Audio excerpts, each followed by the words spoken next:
Assalamualaikum and welcome to the Burj Banter episode of Press Pause with Jouhayna. On today's show, I have Eliza Beach with me. She is saved on my phone as Jetlagged Chef because she quite literally is one, and I love her Instagram. That's her handle, so follow her. Welcome. Thank you. So we have a Jenga tower in front of us, and you've played Jenga before. Play as aggressively as you'd like. I will. Very competitive. Oh, really? Yeah. I'm not competitive. I think I was Only in games, not in life. Oh, okay, yeah. But it's just in games. I'm a competitive in life, not games. Okay. I know. Okay, so Jenga, 54 hardwood blocks. It's an 18-story tower. Jenga is derived from the word 𝐾𝐨𝐧'𝐭 in Swahili, which means to build. So my mom is Swahili. This is for my mother. You're welcome, Ma. So the rules of the game, you only use one hand at a time. Either hand may be used, but only one may touch the tower at any time. So that's why when you walked in, I was like, hi, how are you? Are you right or left-handed? Okay. You're like, all right, weirdo. So, yeah, the reason for that is so that you are sat on this seat, so you have the advantage. I'm also right-handed, but I'll go with my left.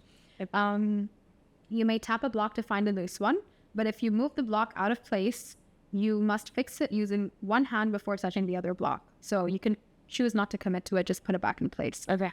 Remove one block per turn. It has happened where 2 blocks fell out. Double question. Yay. You could remove a block anywhere below the highest completed story. So this would be our highest completed story here. Then The person who draws asks the question for the other to answer. Now, this entirely depends on what you're feeling. So if you draw the block and you feel like answering straight away, go for it. Mm-hmm. When I was playing this with my friend Sarah, she was the one who helped me experiment with the game. So she took the block out, she read it, and she felt like I should answer first. So we kind of just went with that. But follow your heart. See what I feel like. This is your episode. And then there's one lucky piece, depending on what you feel lucky is. So where you as the guest get to ask me a question. cool. But if it's in your heart to ask me anything, you're always welcome to. Thank you. Yeah. Ready? Yeah. All right. You're the guest. You can go first. Don't do that. Wow, that was so easy. What does success mean to you, and how do you measure it in your life? Success means feeling contentment. Okay. And not having anxiety. It's a good one. Yeah. Yeah. And just being content with what I have, you know. I agree with that. Yeah, just day to day, just going with the flow and just being grateful for what I have. And also, if there's something that I really want, being okay with the fact that I don't have it. At one point, it was during my life, but really, yes, I'm wiser. We've changed it good. Yes. Yes. I would say the same. Like, I would like to be healthy and I have my friends and family around me and just live a good life. Yeah. It's not about money for me, I don't think. Yeah. No, I know it's not. That's what I was bullshit. That's all. Done. You can spend all your money on the good kitchen, and then that's it. Yeah, that's it. You and Milo can love like cat food. I love that. All right. So we can just put that over the top. It's okay. You were vibing with my answer. I didn't know. Should keep it. All right. My turn. Oh, there we go. Can you recall a moment when you felt completely in tune with your intuition? I can't recall one right away. It's all right. Do you want me to go first? Answer first? Yeah. Yeah, so I feel like naturally I'm a very intuitive person. Okay. And, you know, there was something going on in my friendship group like years ago. And I just felt something was off. But every time I asked them, they gaslit me. Okay. And I was like, I just know something is wrong, but no one's telling me. And then turns out I was right. And then it wasn't going in my favor for sure. Like I, in air quotes, lost a lot of friends, but I'm glad they left my life when they did because, you know, if you truly didn't love me as a friend, you wouldn't have left the way that you did. So I just kind of felt used towards the end with the whole situation. But I could feel something was wrong. And I remember like Andy was in my life at that point. I'm like, something feels off. He's like, you are correct. He's the only one who gave me that validation. And then, yeah, so ever since then, I'm choosing to listen to that intuition because something else happened again recently. And it was somebody who I thought I could be friends with. And then she just kept saying like really shady things. And I was like, that's not very nice, you know? And then I was like, no, like I was making excuses for her. And then Sarah, she's like, Joe, she is rude. I'm like, she is rude. I need to meet this Sarah. Yeah, you know what? She's actually coming for a shoot right after you. So So maybe there'll be some overlap. Yeah. Just walk out, be like, hi, Sarah. Hi, Sarah. I have a Sarah too. Exactly. We'll just go around collecting them. Yeah. So now I've decided to actually listen to that intuition, because for a long time I gaslit myself about it, because when I really love someone and I have a friend, I choose to not see the trash that they keep throwing at me. It's human nature. Yeah. Like if I love you, and I don't see the bad parts. And now I'm choosing to start listening to my heart. That's good. Yeah, very wise. Yeah. I've become really wise, like in the last 5 minutes. Only the last 5 minutes. That's it. Yeah. I'm definitely getting better at my intuition. Okay. So probably what more come to mind is maybe when I should have listened to my intuition. Okay. Going through our business sort of situation, there has been even just relationships with other people that also do business. And there has been times where I've had my gut screaming at me that something was wrong. And in the same way, I felt kind of gaslit and chosen to not listen to that. And there was a moment where I was right and we almost lost our business. Oh no, to be honest. But everything is great now. And I think it was a huge lesson for me. I truly believe everything that happens is meant to be, even to learn something. And I've learned a lot of things. Stand up for myself as well. And you follow up with things. And long live Jetlagged, inshallah. Yeah. Yeah, that's so intense. But yeah, I truly believe that you should listen to your gut, because a lot of the times there's no logical explanation to explain why you don't like something. Yeah. Or if you want to see the good, you might think something's wrong, but then someone else comes over and goes, everything's fine. Yeah, why would they do that? You wouldn't do that. They would do that. Exactly. And I learned to not think that people will always think like me. Yeah, because I wouldn't personally do certain things that I have experienced. So I think that it's not possible. Like they can't do that, or I'm looking at it wrong. Exactly. And I feel like it's very easy to have expectations of other people, whether it's positive or negative, because you are built a certain way and programmed a certain way doesn't mean everybody around you is. Correct. Yeah. And this is positive or negative. And that's okay, but it's just being aware of that, because I went into business really naive that everyone's going to operate like me, everyone's going to be really open and honest and just tell me what's going on. And slowly but surely I realized a lot of characters. So yeah, it's a lesson to learn. It's made me stronger. Well, I'm proud of you, because that takes a lot. And just take it as character building. Thank you. That's what I did. And yeah, that's why I'm so wise now. Oh, that's beautiful. Okay, your turn. I think we need to go on the other side now. All right. Well, I've never thought about Jenga like logistically. I just go like, I'm just going to feel what's loose and flow. Really? Yeah. I don't think about the structure. What is the best gift you have ever been given? The best gift I've ever been given is the relationships I have with the people in my life right now. Ooh. Yeah. But who gave that to you? Myself. Does that count? Yeah, because I followed through with that. So like, for example, especially after like all the friendship breakups I was telling you about, I decided to I'm like, no new friends, I'm done. I can't be friends. Now I'm open again, because Sarah loosened me up. But so I was like, no new friends. I'm like, Auntie and I are cool, we love each other, we're married, I have 3 dogs, I don't need any new friends. He can be my everything. And that's it. No new friends. And even people who would approach me, because I do like all the conferences and stuff like that, I meet so many cool people. And I'm like, no new friend. Okay. And I blocked it out for a really long time. And then after that, but usually I'm the kind of person who always follows through. Like I'll always be the one to text you and check up on you and things like that. And I'm the one who always instigates the friendship. So people did try with me. And then I was like, no. But then because I decided to open up again, I did that for myself. New application? Yeah, I was just like, I'll text you back. But yeah, so the few people that I did choose to do that with, they came into my life and they knocked. And then when I blocked, they knocked again. So it's actually them giving themselves to me, but also me choosing to, fine, I'll let you creep in, So yeah, like Sarah was one of those people.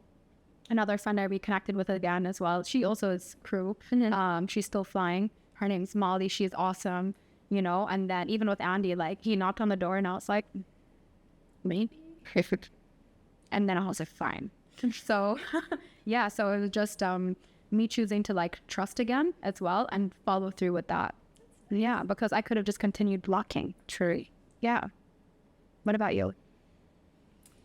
So I think I'm very difficult to surprise because I like to know what's going on. Okay. I actually don't like being surprised. So if I feel like I'm being surprised, I'm going to dig and figure out like what is going on. So during COVID, I couldn't travel to Australia, and every single year since I've moved here, I've gone home on my birthday.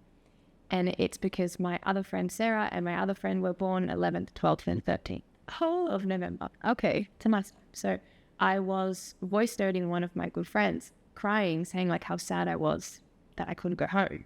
And she was on a flight to surprise me. Oh, I love that. Yeah.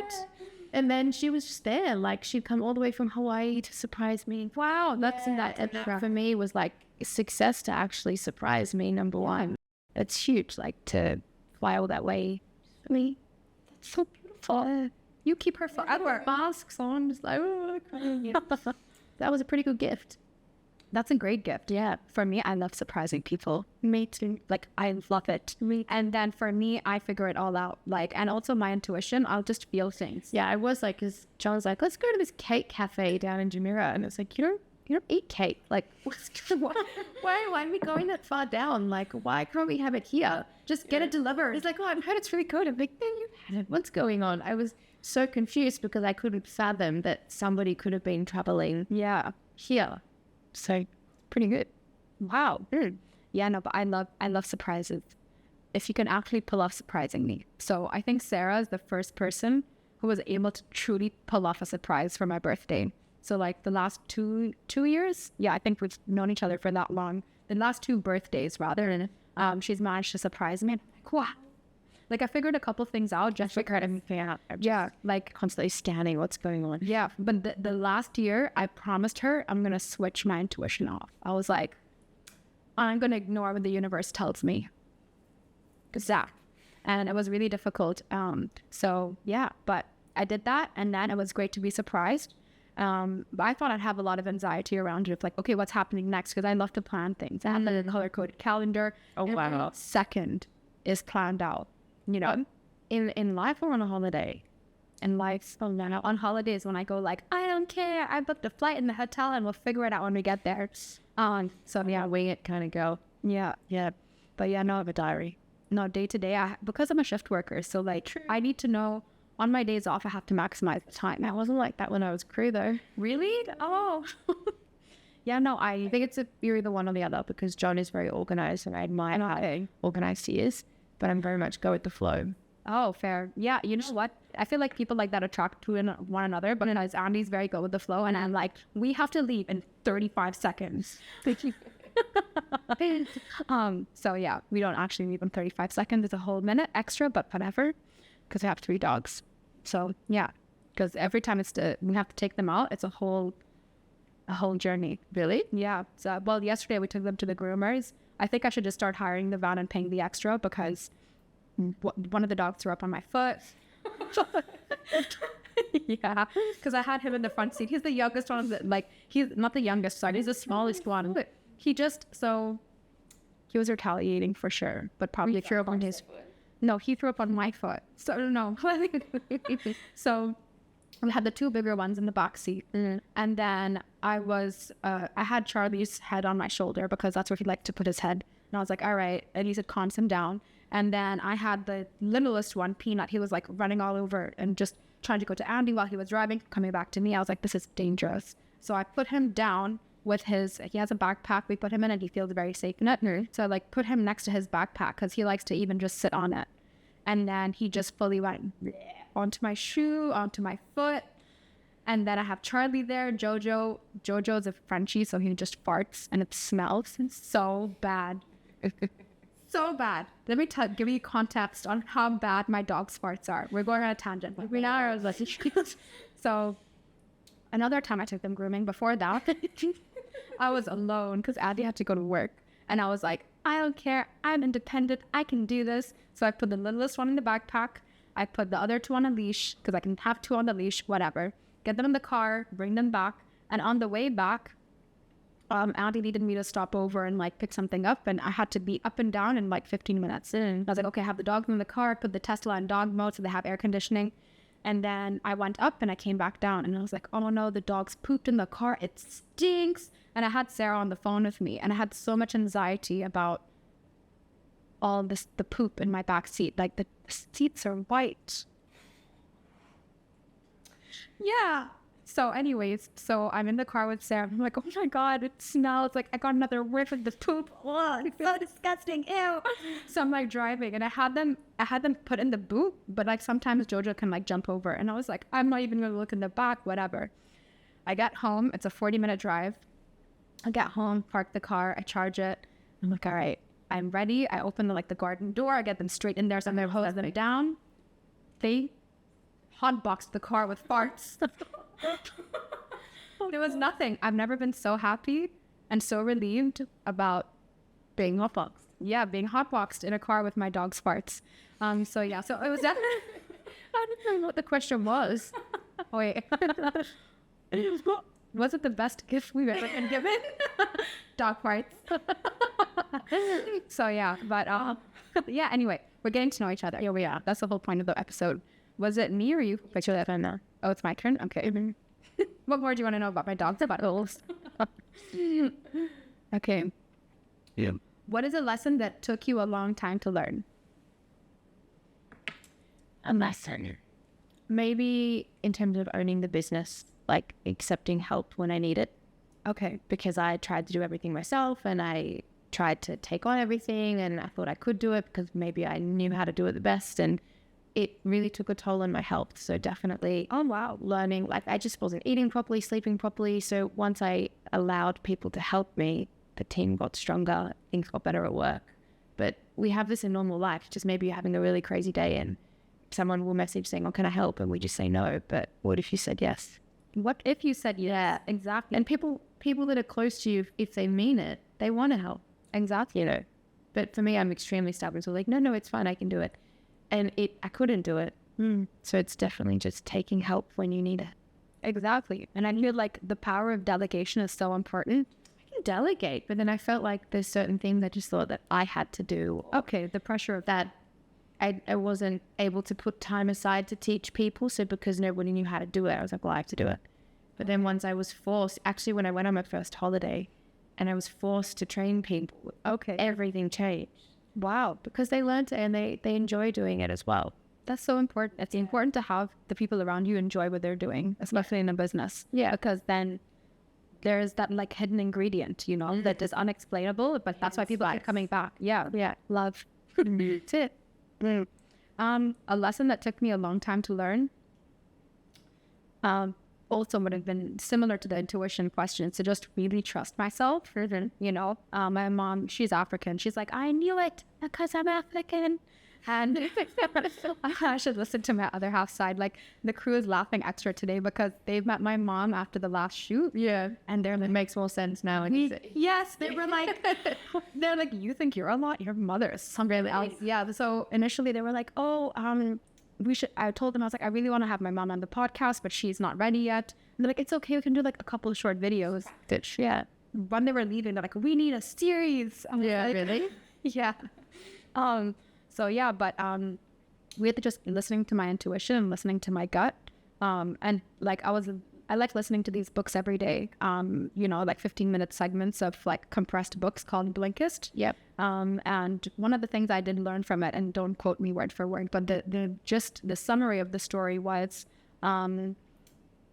your brain forgets things because it's hidden into your subconscious mind. Okay. But your nervous system never forgets.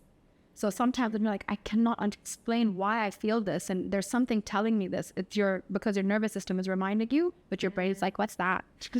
Never seen it. Yeah, exactly. We've seen it, but I'm not going to tell you yet. So yeah, that's actually how my nervous system talks to each other. So you heard like my inner voices. But yeah, that's a lesson, is to just really trust your gut instinct, because what you think you know is what you know. Does that make sense? Kind of. I guess so. Oh, wow. It'll have to.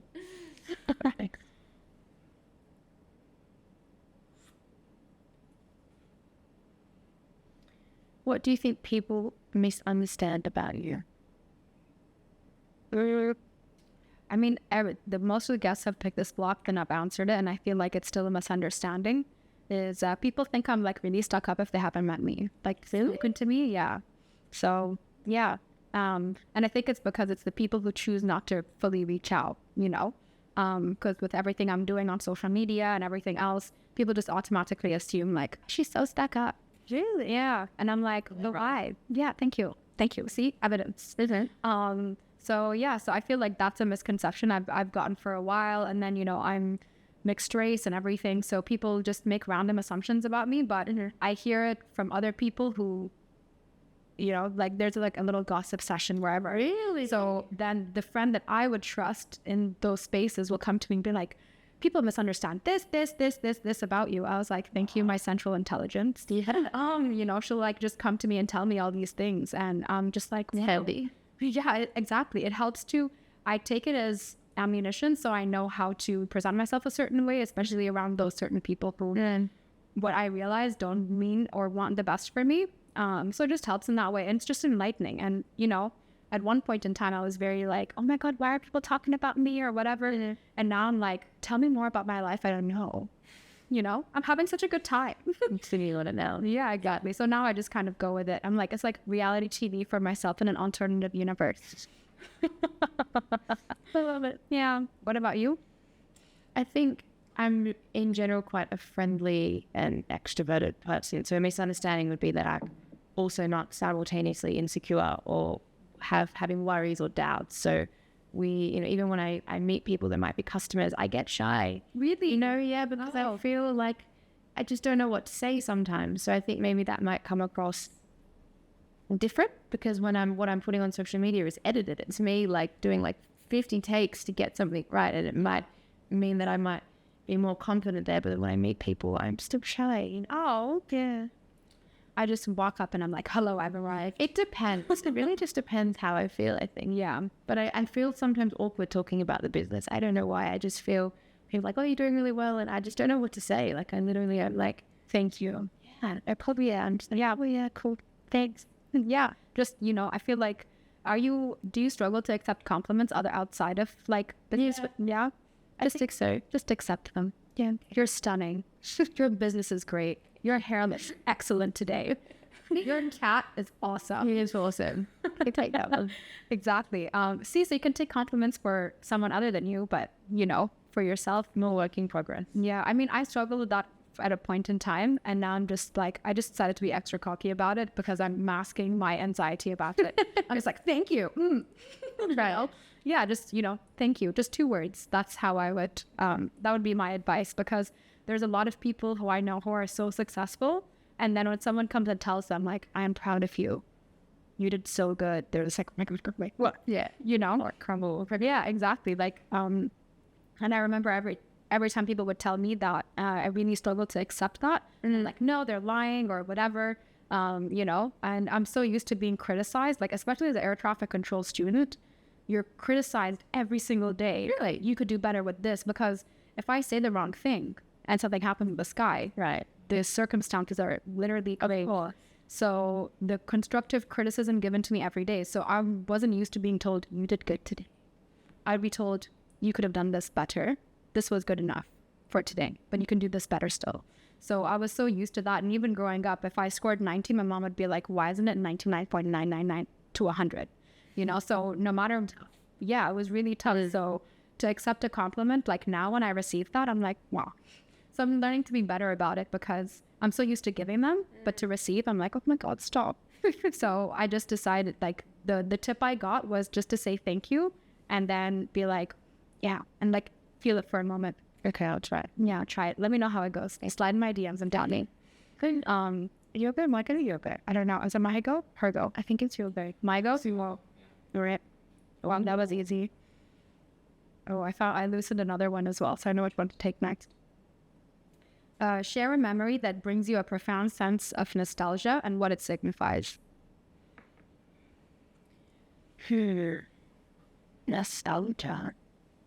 I feel like it was a similar question before about spending time with my grandparents. There's 𝐾𝐨𝐧'𝐭 sandwich that my grandma used to make me, which only has cheese, tomato, lettuce, like the whitest of bread.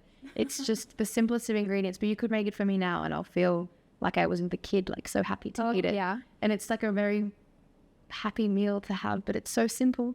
Yeah. So it's just like, this is why I love food, why I've ended up here, because it all ends up with food. Yeah. And it's such a sensory experience. Yes, but it has to be like the whitest of bread, like the cheapest of bread. Yeah. It's like normal lettuce, like just nothing fancy. Yeah. No, like nothing. That's it. You need to go home and make that. And that's what I do now. Or I need to go to the store to my grandma in between shoots and be like, make me your grandma's sandwich immediately. Yeah. There's so many other better sandwiches, but it doesn't hit the same way. No, it doesn't. No. Yeah. Like even for me now, like growing up, we cooked really, I'm going to go with food as well since you mentioned that because now I just want that meal. Yeah. But growing up, my grandma and my mom are really mixed. Mm-hmm. And there's the food I grew up with was like African food, Indian food. And you know, I didn't appreciate it growing up, like all the spices that were used in there that actually helped with my immune system until I stopped eating them after I moved out. I was like, oh, it's all these spices that now when I reincorporated it back into my diet, I'm like, I feel so much better in my cells. You know, like turmeric, what an underrated spice. Definitely. You know, even black pepper, you know. So all these like spicy foods that I grew up with is the nostalgic memory that I would have. But like the main one is like palau. So it's like a biryani, but like, you know, there's some biryanis which have like the curry in the bottom and on the rice. Yeah. So this one, you cook it like a stew, and then you put rice in and you let it cook, and then the rice absorbs everything. So it's kind of like have you tried Emirati machboos? Yeah. Yeah. So it's like my mom's version of that, or my grandma's version of that. It's not as spicy with the lemon and the dried lemon and stuff, but you know, it has like, it's chicken and it's green peas and the brown rice and so good. Now I want it. Yeah, I know. We need to eat. But yeah, that palau dish, so good. Every time I visit my mom, she's like, what would you like me to cook? I'm like, why are you asking? You know, it's palau. You know. And my mom cooks it. So it's my grandma's palau that I miss. My mom makes it and it's good. It's not my grandma's. Not the same. It's not the same, but it's good enough. You're welcome, Nan. Because she's very competitive when it comes to food. She's like, no one's food's better than mine. I agree. All right.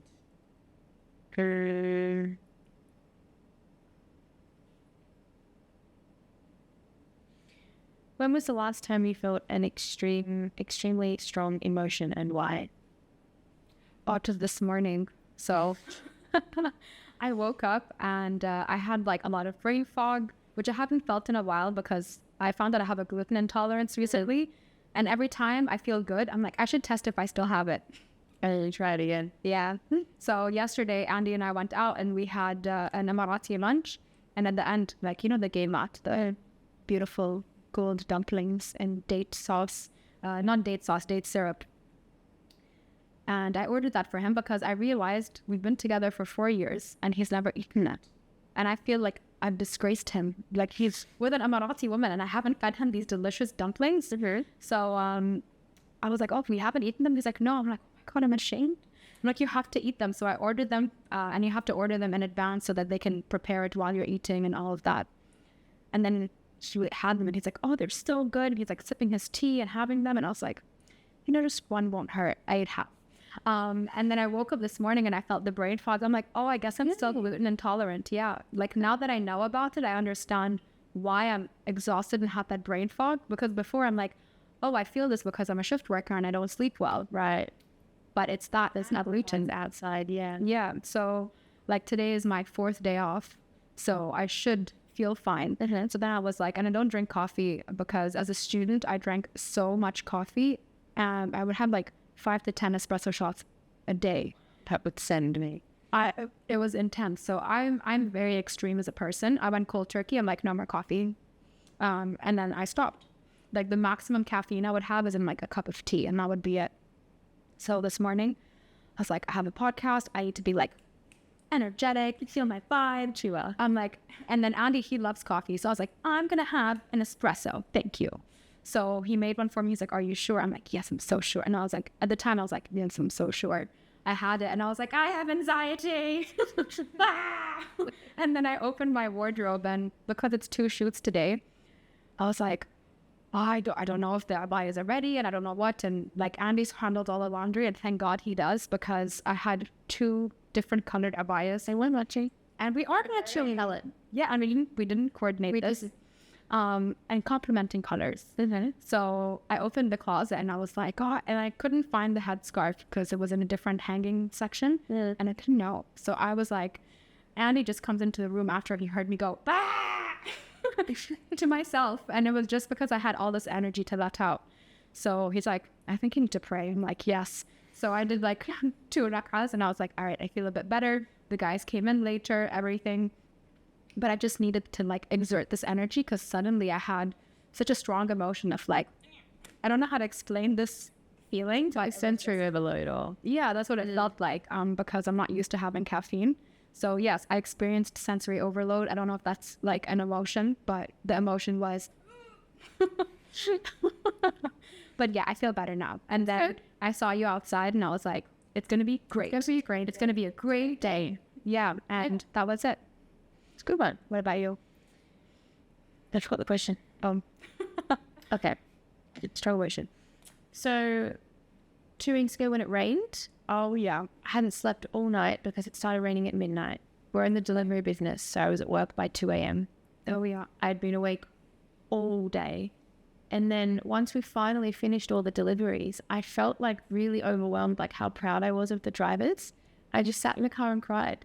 Oh, that was just so like, that's a release something. Like, they work so tirelessly on a normal day, but they were communicating with each other to make sure they were safe. Like, we didn't use bikes because it was obviously raining. We used cars, a lot of cars, but the care they have for each other, but also how much pride they have in the business. They were making sure the bags were in the right area. So they were sending us pictures, like, tell the customer it's like on this bench, under here, like near this, near that. And I was just so overwhelmed because it could have, you know, when some delivery businesses, it can just go to like chaos, but we were still on time.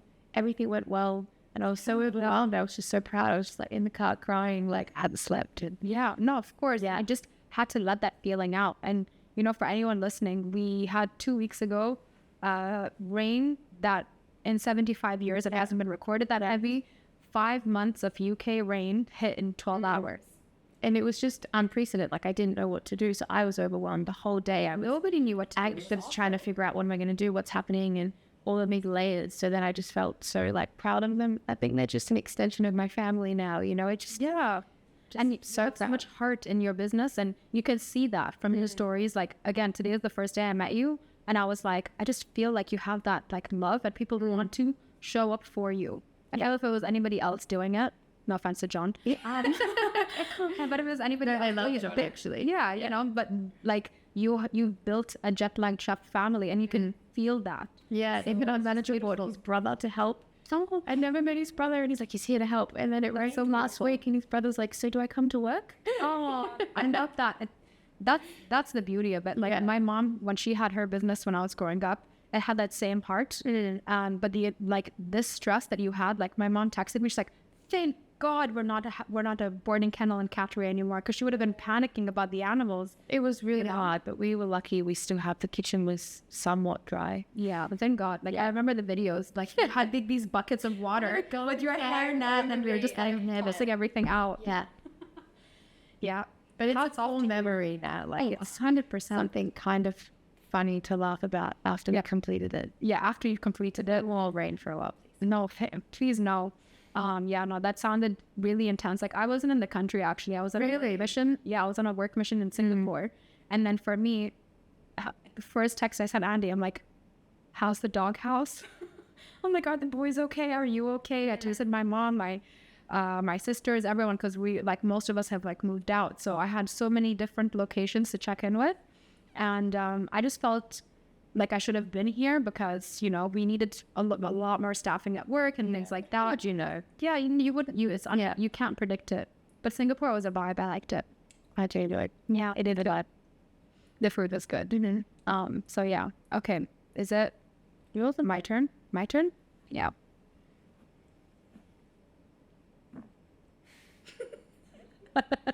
Just really wanted to fall down.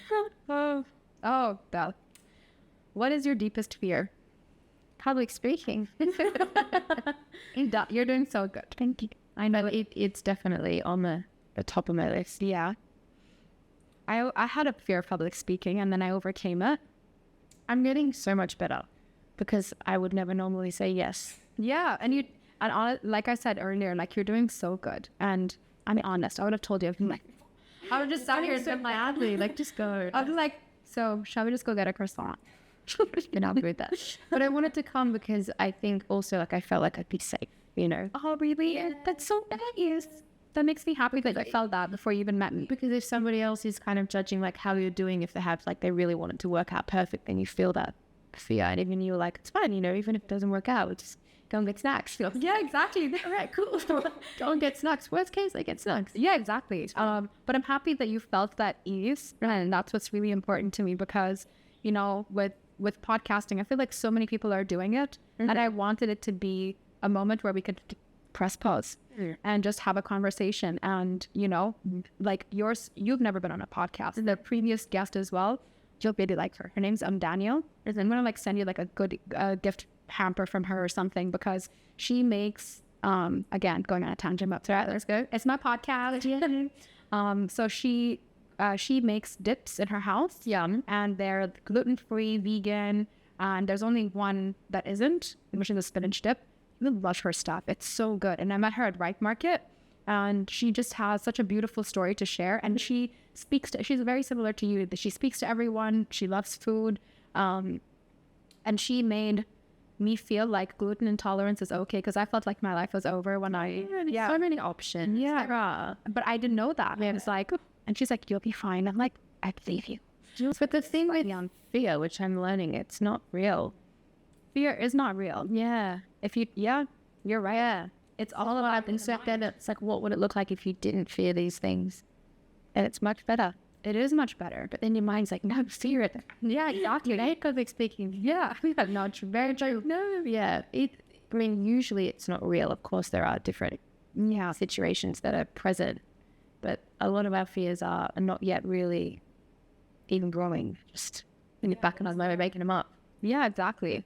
But yeah, like I think the fear that I'll talk about today would kind of just be like snakes, because I don't want to go to Australia. Then I've actually been to Australia. Okay. Yeah, I like snakes and spiders. I don't mind spiders. Spiders are okay. I'm gonna pet spider. Really? For how long? A couple of years. Okay. Yeah. Her name was Charlotte. Oh, Charlotte's spider. Charlotte's Web. Oh yeah, that makes sense. Yeah, that makes sense. Because even when I said it out loud, I'm like, this feels familiar. Yeah. Why? It's a Queensland bird-eating tarantula. A bird? Wait. And I had a duck and a dog and a cat.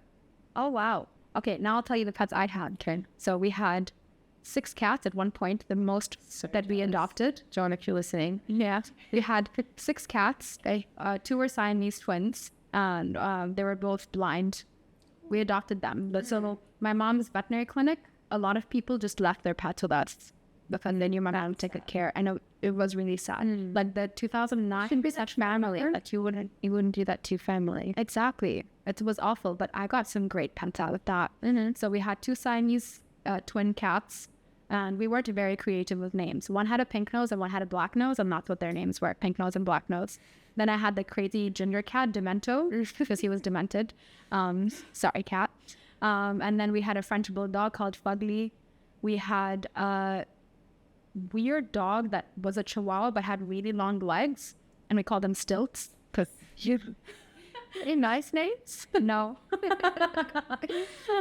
And then we had tortoises outside, and these tortoises were like dogs. We would walk out and my mom would call them, can't remember the names, but they knew she would come out with cucumbers and tomatoes and like all the kitchen scraps, and she just put them out, and they were just like the quickest tortoises you've ever seen. They're just like, it's like a duck. Oh, it was Clarence.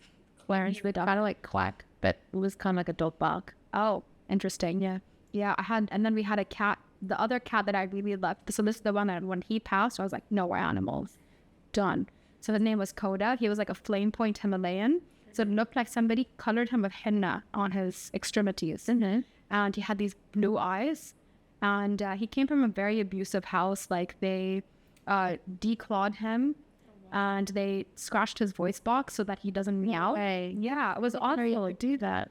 Neither did I. But the cat came to us in that state and he was so skinny. He was like a long-haired cat, but he was very matted up. And then the guy is like, oh, my wife is pregnant. I want to get rid of this cat. My mom's like, you shouldn't have him back anyway. So when she brought him home, he was very scared. And then eventually I like nurtured him and he was like a little dog at the end. So I had like a bell on his collar. So I would call him like, Coda. And he'd be like, ding, ding, ding, ding. I could hear the bell. Ding, ding, ding, ding, ding. He'd like wait for me on the street or when the school bus would drop me off from home. And then he'd walk me back into the house. He was the best cat. And then he'd say, yeah. And he died very suddenly. He had a really bad UTI and it was so aggressive. And then he just died. And I was like, it was like 3 days flat. And I was like, that is awful. He is going to live forever. And you always you can, like I send you my mom's number. She's a retired vet, but you can have her on speed dial. Every advice. Yeah. He eats random things, so I might eat it. Yeah. Even our dogs, like I have to do like an inspection of the garden before I let them back out. Because I don't know where they find stuff. How do they find stuff in the garden that I didn't put there? Don't know. Yeah. Okay, in your turn, bye, right?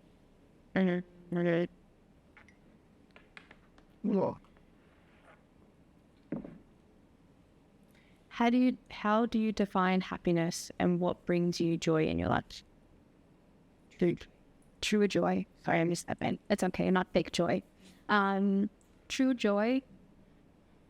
I recently realized I like to cook in the kitchen.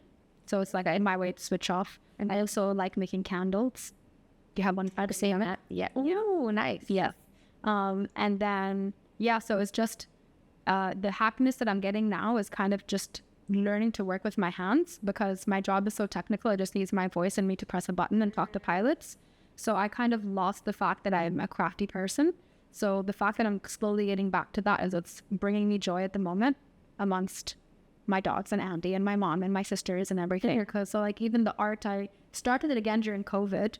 So these are all like pieces I made in the pandemic. It's just black ballpoint pen and paper and printer paper. It's nothing fancy.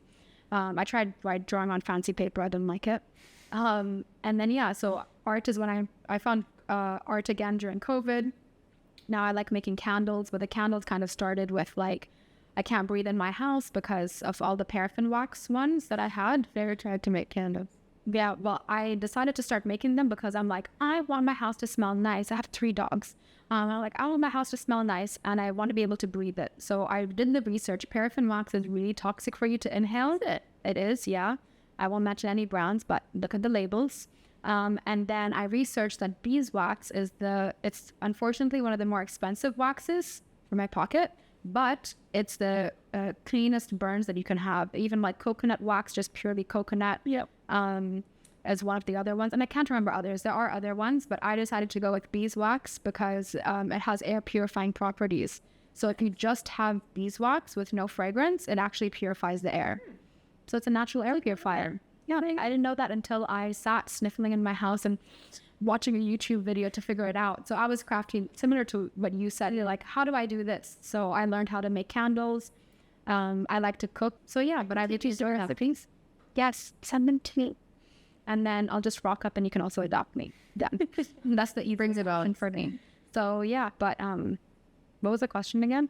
I don't remember now either. Oh, happiness. So yeah, so to summarize, just so I close the question off, to summarize, it's just learning to work with my hands again. And, you know, also I love plants. So I did a florist class. So I know how to like do flower arrangements.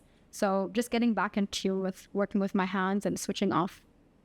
That's good. That way. Yeah. I can't have plants or flowers in a house because Miley eats them. Oh, yeah. Fair. He would eat all of these. He'd be in all of these. Oh, yeah. What about you? What brings you happiness? For the moment, it's just being present in my life, you know, because I'm always nonstop. I'm often on my phone and talking to a lot of people, but I don't know a lot of these people. So it's now being, I mean, they're my customers. They're amazing, but I haven't had the chance to necessarily meet them. It's just being present in my life and just doing just normal things, you know, like I just want to cook with people and travel, and it's always travel and food for me. I love that. Yeah. You deserve that. Thank you. That's why I am the jet like that. Exactly. And just doing it over and over again. Yep. And I feel like that's something nobody can really just get bored of, like cooking and traveling and trying new foods everywhere. Yep. I love to travel. Okay. Oh, that was really quick and easy.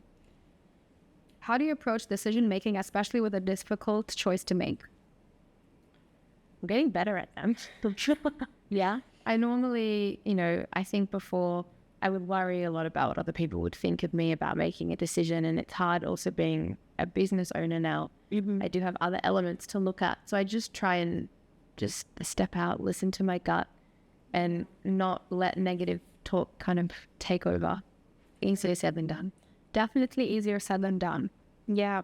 For me, I would have like internalized panic first, but nobody knows I'm going through that. Oh, really? Yeah, but now they do because I open up about it. And then I would consult with like different people that I know have some expertise in that, in the decision I have to make. So if it's work related, I'd speak to somebody I trust at work. If it's something to do with like candle making, I'd resort to YouTube and anybody else I know who makes candles, or something like that. So I just get information from everyone, and then based on their collective responses, I'll just take a moment, meditate, and come up with a decision. It's true. Or I think I definitely have my people that I'll consult with. I do. Yeah. I feel like that's so important. Mm-hmm. Okay. Told you I was competitive in games. So for anybody not watching and listening only, we've decided to play Jenga until the tower falls. And then, you know what we could do? We could just pick a question that randomly falls at the end. Okay. Whoever loses picks a question. Okay. All right. I'm on. Oh, that's 2. All right, let me do that one. So do you have to take them both? Or do I just take that one? You can take that one. Okay, thanks. All right. So we're doing like a speed Jenga game of just playing Jenga till the tower dies. Oh my gosh. You know, I'm not left-handed, so this is a struggle for me. And you know what? I really like this. I think I might make it a tradition on the podcast too. Oh, here we go. You got to be quick. Nope. Yep. Yay. Oh, it's going to spin now. it is gonna spin. Rotating tower. I think I can see her. Oh, here we go. Whatever. Getting it from the bottom, taking it to the top. Okay. Ooh. Oh, there we go. All right. You want to pick a random one? Since Are you superstitious? I used to be, and then I started like exploring Islam more, and I was like, everything's written anyway, so whatever. So whatever. Oh, whatever. I don't think I'm superstitious, no. Okay. No. I think the only thing like we have in Australia, if you like kill a spider, the ancestors are going to come for you. They're like relatives. So I would never kill a spider. That's the only thing. Oh, fair. That's probably why you want one as a pet. You're like, the ancestors are so in a happy. jar and just be like, duh, just go and get out of my house. Oh, wow. That's the only level of superstition that I go. Oh, I love that. Also, I really liked how we killed the tower this way. So I think I'm going to make this a thing. And I'm always going to like, Remember me? yeah, I'm going to remember you. I'm like, all right, speed Jenga. Yeah. Go. I love it. Thank you so much for sharing. Thank you for pushing again, going out of your comfort zone to do this. You, as you said, you are getting better every day. I didn't see what it was like for you at the very start of your journey of public speaking, but from be with you today, if you didn't tell me, again, I wouldn't have known that you do have a fear of public speaking. I know over here it's just me and the 2 wonderful camera crew. But yeah, I'm happy that you felt safe to come here. I'm happy that you we spoke for as long as we did. I think it's like a 4-year DM relationship. Right. Yeah. And I realized with the podcast, that's how I've had people on here. But just because I randomly comment on everyone's stories, I'm like, cool, what are you doing? Wow. It was very like empowering as well. You have always nice things to say and encouraging people. So that's why people want to come. But I'm just being honest. I mean, the ones who I don't text, you know why now. So yeah, no, but I've just admired your journey so much, and I feel like you're doing so much good. Like, I know it's a business, but you are giving people the option to eat well, and you know, that's a beautiful thing. baking. And you taught your husband how to have variety, and you brought that to the world. It's not just for him. Yeah. So that's a beautiful thing. So thank you so much for sharing everything. Thank you for being on the show. Hopefully this won't be your last podcast, because I feel like you are a fountain of knowledge, even though you don't believe that. Retired. You're retired. Yeah. Or I'll just be exclusively to you. I'll come back next season. Yeah. 100%. But like, I feel like we're both just constantly evolving. It'd be like, so what happened with you last time? I'll have a new chapter for you. Exactly. But yeah, so thank you so much again. And for everybody tuning in, the Press Pause family, thank you so much for tuning in and watching the episodes. Having Eliza here meant so much to me. And, you know, we were very honest about how we met and sharing stories. So slide into people's DMs, but for the right reason.